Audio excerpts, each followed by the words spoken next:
This video is intended to guide you in retrofitting the CVC engine heater to your standby generator. The addition of this unit to the existing genset infrastructure will provide reliable engine heating at a lower electrical draw while maintaining startability during power emergencies. All mechanical and electrical work should be performed by a qualified technician. Turn the power supply to the existing engine heater off before performing any maintenance. The CVC is shipped with the main power and breakers in the off position. Follow lockout-tagout procedures. Hotstart recommends the use of isolation valves at the inlet and outlet engine ports to facilitate maintenance and servicing of the heater. Ensure valves are closed during maintenance and opened afterwards to allow coolant to flow to the heater before startup. Never operate the CVC without coolant present in the system. The generator does not need to be removed from service to perform the retrofit. For your personal safety, exit the area if the generator energizes while you are performing heater maintenance. Position the heater in the predetermined location near the generator. Allow for unrestricted airflow around the unit for proper air inlet at the evaporator coil and air outlet from the discharge fan. The CVC can be secured to a flat level surface with the use of 4 anchoring bolts. Allow suitable access to service panels and ports when determining the mounting location.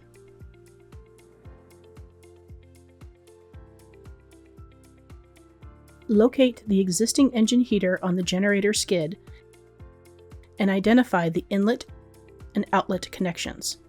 The coolant in port on the CVC will be connected to the engine block, and the coolant out port will connect to the existing block heater. If isolation valves are installed on the engine, close them before performing any service.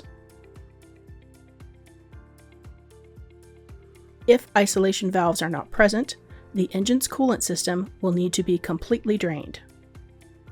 Start by loosening and removing the hose fitting from the inlet port of the engine heater.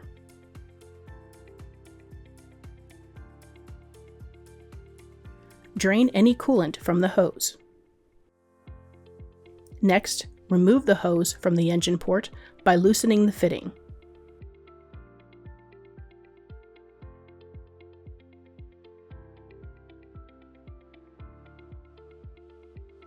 Clean any debris from the port threads.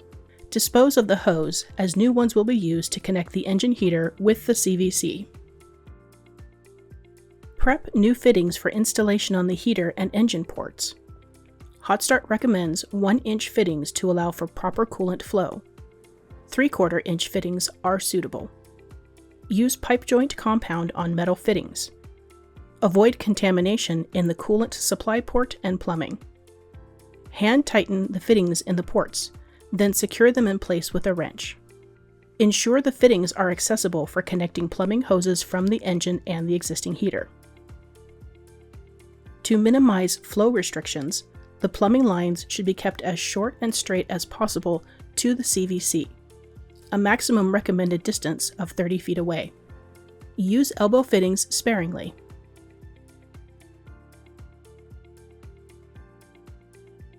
Prep new fittings for the coolant inlet and outlet ports on the CVC heater. Hotstart recommends 1-inch fittings to allow for proper coolant flow. 3/4 inch fittings are suitable. Use pipe joint compound on metal fittings. Avoid contamination in the coolant supply port and plumbing. Hand tighten the fittings in the ports, then secure them in place with a wrench.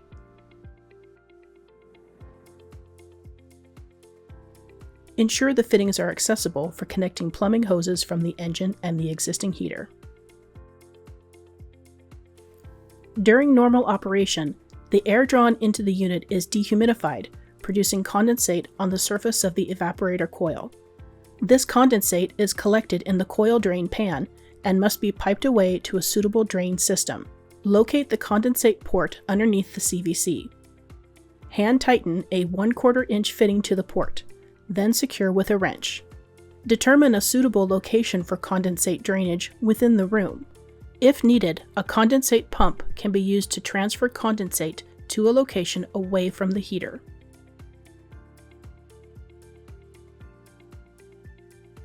The CVC can be secured to a flat, level surface with the use of 4 anchoring bolts. Allow suitable access to service panels and ports when determining the mounting location.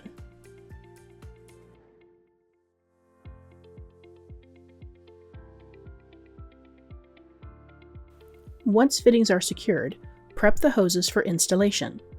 Hotstart recommends the use of cut-to-length steel reinforced braided type hoses with fittings already attached.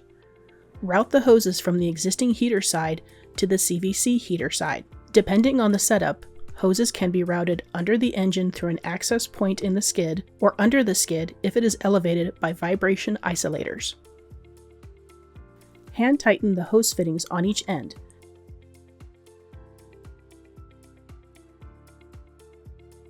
Then secure in place with a wrench.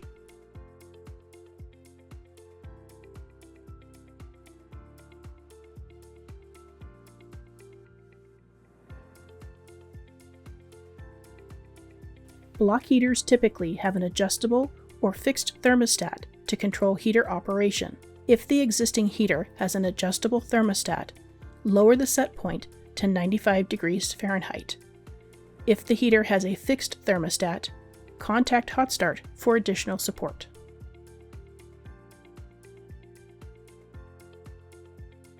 Once fittings and plumbing are secure, open isolation valves.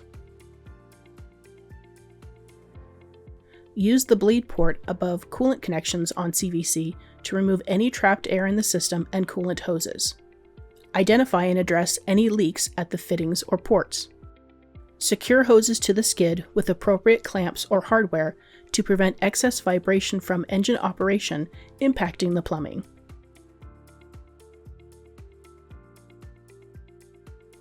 Position the condensate pump near the heater on a flat, level surface. Attach one end of the condensate hose to the heater fitting and the other to the holding sump of the condensate pump. Attach a second condensate hose to the condensate pump outlet and route it to the drain location.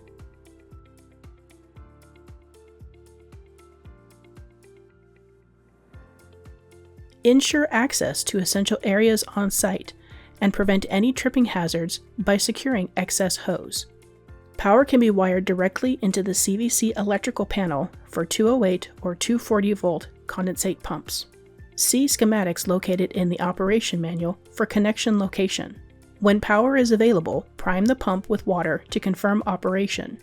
Use heat trace and/or insulation on the condensate line or pump if either are potentially exposed to freezing conditions.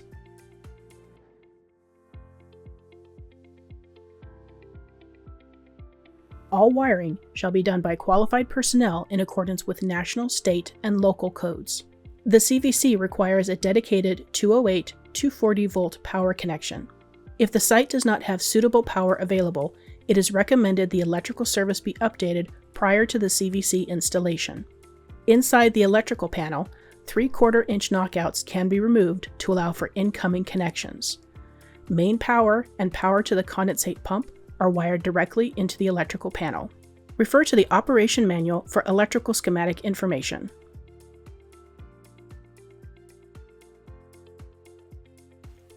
Once electrical service has been installed, turn on power to the CVC by using the upstream breaker. Ensure all breakers inside the CVC electrical cabinet are in the on position, then turn on the main disconnect switch.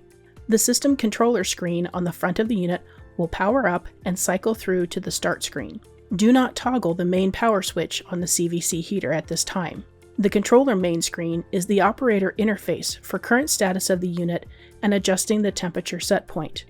Wait 1 hour after the unit has been powered before initiating the startup sequence to allow the compressor crankcase heater to heat the oil in the crankcase.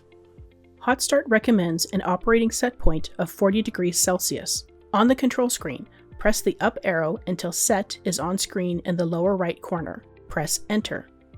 Use the up and down arrows to adjust the set point temperature to the correct value.